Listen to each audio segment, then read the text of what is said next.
Hi പ്രിയപ്പെട്ടവരെ, നമ്മള് ദീപാവലി എന്താ ചെയ്യണത്?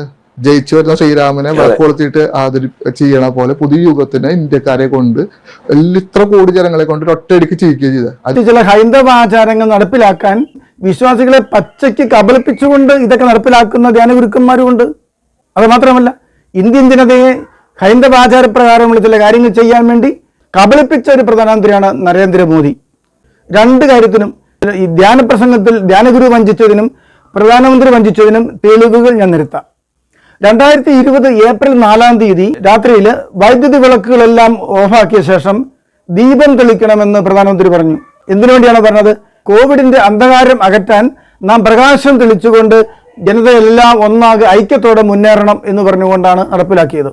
അതിനെ എതിർക്കേണ്ട കാര്യമില്ല, അതിനകത്ത് രാഷ്ട്രീയമില്ല, മതമില്ല, ഒന്നുമില്ല. നമ്മുടെ പ്രധാനമന്ത്രി ജനങ്ങളോട് പറഞ്ഞതല്ലേ എന്ന രീതിയിൽ കത്തോലിക്ക പുരോഹിതരും കന്യാസ്ത്രീകളും വിശ്വാസികളും ഉൾപ്പെടെ നാനാജാതി മതസ്ഥർ എല്ലാവരും വിളക്ക് തെളിച്ചു.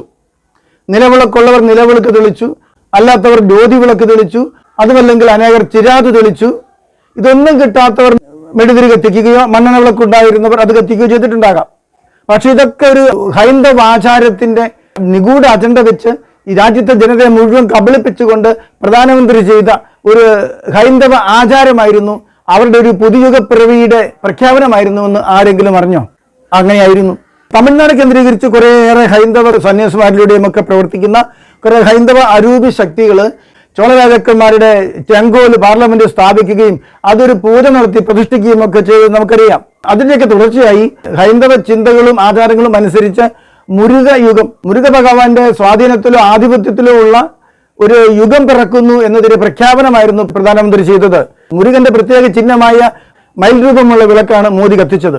ഹൈന്ദവ സങ്കല്പങ്ങളുമായി ബന്ധപ്പെട്ട ഒരു പ്രഖ്യാപനത്തിന് ഒരു മയിൽ വിളക്ക് തെളിക്കലും ഒക്കെ നടത്തുമ്പോൾ ഇന്ത്യയിലെ നാനാജാതി മതസ്ഥരായ ഓരോരുത്തരെയും അവരറിയാതെ ഉപയോഗിക്കുന്ന ഒരു വഞ്ചനയായിരുന്നു എന്നതിന് തെളിവുകൾ ഞാൻ നിരത്താം.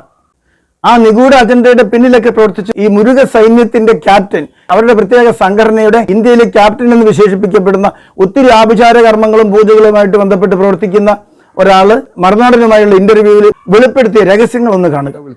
ഇതിപ്പോ ഒരു അത്ഭുതമായ വേറൊരു കണക്ഷൻ ഞാൻ പറയാണ്. 2014 മോദിജിയുടെ വരവ്. 2020 ഞാൻ പറഞ്ഞ മുരുക ആരംഭിക്കുന്നത്. ആ സമയത്താണ് അദ്ദേഹം പുതിയ പാർലമെന്റ് നിർമ്മിക്കുന്നത്. ആ പാർലമെന്റിൽ അദ്ദേഹം തീരുമാനിച്ച തീം മയൂര തീമാ. മയിലാണ് അതിന്റെ അടയാളം. 888 സീറ്റാ, കൂട്ടി നോക്കിയാൽ 6 കിട്ടും. 6 വീടാ. അവിടെയാണ് തമിഴ് മന്ത്രം ജപിച്ച് ശങ്കോല് പ്രതിഷ്ഠ. ഈ അടുത്ത കാലത്ത് മോദിജി അത് ചെയ്തു.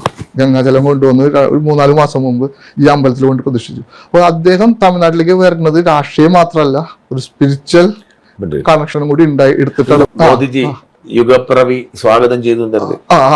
അതെന്താ വെച്ചാൽ അത് ഇതിൽ കണക്ട് ചെയ്യേണ്ടതാണ്. നമ്മള് കോവിഡ് കാലത്താണ് അദ്ദേഹം ഒരു വിളക്ക് കൊളുത്തി കൊട്ടാരൊക്കെ പറഞ്ഞിട്ടുണ്ട്. അത് ഭയങ്കര ട്രോളൊക്കെ ആയിട്ട് വന്നിട്ടുള്ളതാ. ശരിക്കും അദ്ദേഹം അത് ചെയ്തത് പുതിയ യുഗത്തിന് ഇന്ത്യക്കാരെ കൊണ്ട് വരവേൽപ്പിക്കുക. നമ്മള് ദീപാവലി എന്താ ചെയ്യണത്? ജയിച്ചു വരുന്ന ശ്രീരാമനെ വിളക്കൊളുത്തിയിട്ട് ചെയ്യണ പോലെ പുതിയ യുഗത്തിന് ഇന്ത്യക്കാരെ കൊണ്ട് ഇത്ര കോടി ജനങ്ങളെ കൊണ്ട് ഒറ്റയടിക്ക് ചെയ്യിക്കുക ചെയ്തത്. അതെന്തുകൊണ്ടാണ് ഞാൻ പറയണത്? കാരണം അദ്ദേഹം അന്ന് കൊളുത്തിയത് മയിലിന്റെ വിളക്കാ. മയിലിന്റെ വിളക്ക് കൊളുത്തിട്ട് മയിലിനെ നോക്കിക്കണ പടമാണ് പബ്ലിഷ് ചെയ്തത്. ഇപ്പോൾ ഗൂഗിളിൽ സെർച്ച് ചെയ്താൽ കിട്ടും.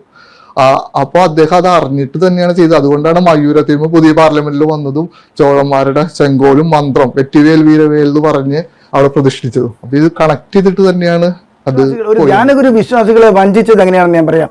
ഒരിക്കൽ മലബാറിലെ ഒരു ധ്യാന സെന്ററിൽ ധ്യാനം നടക്കുമ്പോൾ അഗതികളെയും അനാഥരെയൊക്കെ സംരക്ഷിക്കേണ്ടതിന്റെ ആവശ്യകതയെ കുറിച്ച് പറഞ്ഞ് മനസ്സിലാക്കിയ ശേഷം സമീപത്തുണ്ടായിരുന്ന ഒരു അനാഥാലയത്തിലെ കുറെ അനാഥരെ അവിടേക്ക് കൊണ്ടുവരികയും അവരുടെ കൈകളിൽ എല്ലാവരും ഉത്തരീയം കെട്ടുകയും ചെയ്യണമെന്ന് പറഞ്ഞു. ഉത്തരീയം എന്ന വെന്തിങ്ങ മാതാവിന്റെ പ്രത്യേക സംരക്ഷണത്തിന്റെ ഭാഗമായിട്ടൊക്കെ കത്തോലിക്കൽ ധരിക്കുന്നതാണ്. അത് കയ്യിൽ കെട്ടിക്കൊടുത്താൽ അവരെന്നാ സംരക്ഷിക്കുന്നു എന്നതിന്റെ ഒരു പ്രതീകാത്മകമായ പ്രവൃത്തിയാണ് എന്ന് പറഞ്ഞ് അവരെല്ലാം ഉടനെ വരുമെന്നും പറഞ്ഞ് കെട്ടാൻ പറഞ്ഞു. അതിന്റെ പിന്നിൽ ഹൈന്ദവ ആചാരം പ്രകാരം എന്തെങ്കിലും ഉണ്ടെന്നാരും ചിന്തിച്ചില്ല. ഞാനും ആ ധ്യാനത്തിൽ ഉണ്ടായിരുന്നു. പക്ഷെ ഞാൻ ആരുടെയും കയ്യിൽ കെട്ടാൻ പോയില്ല. ഞാൻ അന്ന് എതിർത്തു. കാരണം ഇതായിരുന്നു, ഇത്രയും അഥവാ വെന്തിങ്ങ കഴുത്തിൽ ധരിക്കാൻ വേണ്ടിയാണ് കൊടുക്കുന്നത്. അത് എന്ത് സംരക്ഷണത്തിന് വേണ്ടി കൊടുക്കുന്നുവോ ആ സംരക്ഷണം ആവശ്യമുള്ളവൻ അത് അറിഞ്ഞ് ധരിക്കുമ്പോൾ മാത്രമല്ലേ അതിന്റെ ഫലമുണ്ടാവുക. വിശ്വാസവുമില്ലാത്ത വിജാതീയരായ മാനസിക സ്ഥിരതയുമില്ലാത്ത ചിലരുടെ കൈകളിലൊക്കെ ആരെങ്കിലും ഇത് കെട്ടിക്കൊടുത്തുകൊണ്ട് അവർക്ക് എന്ത് സംരക്ഷണമാണ് കിട്ടുന്നത്? അതുകൊണ്ട് തന്നെ ദുരുപയോഗം. അതിലുപരി കയ്യിൽ ചരട് കെട്ടുക എന്ന ഒരു ഹൈന്ദവ രീതി പ്രോത്സാഹിപ്പിക്കുക എന്നത് തെറ്റാണ്. അങ്ങനെ ഒരു പരിപാടി കത്തോലിക്ക സഭയിലില്ല. അതുകൊണ്ട് ഞാൻ എതിർത്തു. പിന്നെയാണ് ഞാൻ മനസ്സിലാക്കിയത്, അന്നായിരുന്നു BJP RSS പ്രവർത്തകരും പൊതുവെ ഹൈന്ദവരും രക്ഷാബന്ധനം കെട്ടുന്ന ദിവസം, രക്ഷാബന്ധൻ ദിനം, പത്രമാധ്യമങ്ങളൊന്നും കാണാത്ത, ഫോണും ഉപയോഗിക്കാത്ത, ഒരാഴ്ച ധ്യാനത്തിൽ കുത്തിയിരിക്കുന്നവർ ഇതൊന്നും അറിയുന്നില്ല കൃത്യം. ഇതെല്ലാം പത്രം വായിച്ചറിഞ്ഞ ധ്യാനഗുരു രക്ഷാബന്ധൻ ദിനത്തിൽ എല്ലാവരെയും രക്ഷാബന്ധനം കെട്ടിക്കണമെന്ന് തീരുമാനമെടുത്തു. അതാ നടപ്പിലാക്കിയത്. ഇതുപോലത്തെ കൊടും ചതികളിലൂടെ ഹൈന്ദവ ആചാരങ്ങളും രീതികളും കത്തോലിക്കലിൽ കുത്തിവെക്കുന്ന ധ്യാനഗുരുക്കന്മാരുമുണ്ട്, ഈ രാജ്യത്തെ പ്രധാനമന്ത്രിയുമുണ്ട് എന്ന് പറയുമ്പോൾ ഓരോരുത്തരും ഇരയായി പോകുന്ന, വഞ്ചിക്കപ്പെടുന്ന വഴികൾ ഒന്ന് തിരിച്ചറിയണമെന്നേ ഞാൻ പറയുന്നുള്ളൂ. നിങ്ങൾക്ക് വീഡിയോയെക്കുറിച്ച് എതിരഭിപ്രായം ഉണ്ടായിരിക്കാം. നിങ്ങൾ അഭിപ്രായം കമൻറ്റ് ചെയ്യണം. നിങ്ങൾക്ക് വീഡിയോ ഇഷ്ടപ്പെട്ടെങ്കിൽ ഷെയർ ചെയ്യണം, സബ്സ്ക്രൈബ് ചെയ്യണം. Okay, thank you. അടുത്ത വീഡിയോയുമായിട്ട് കാണാം.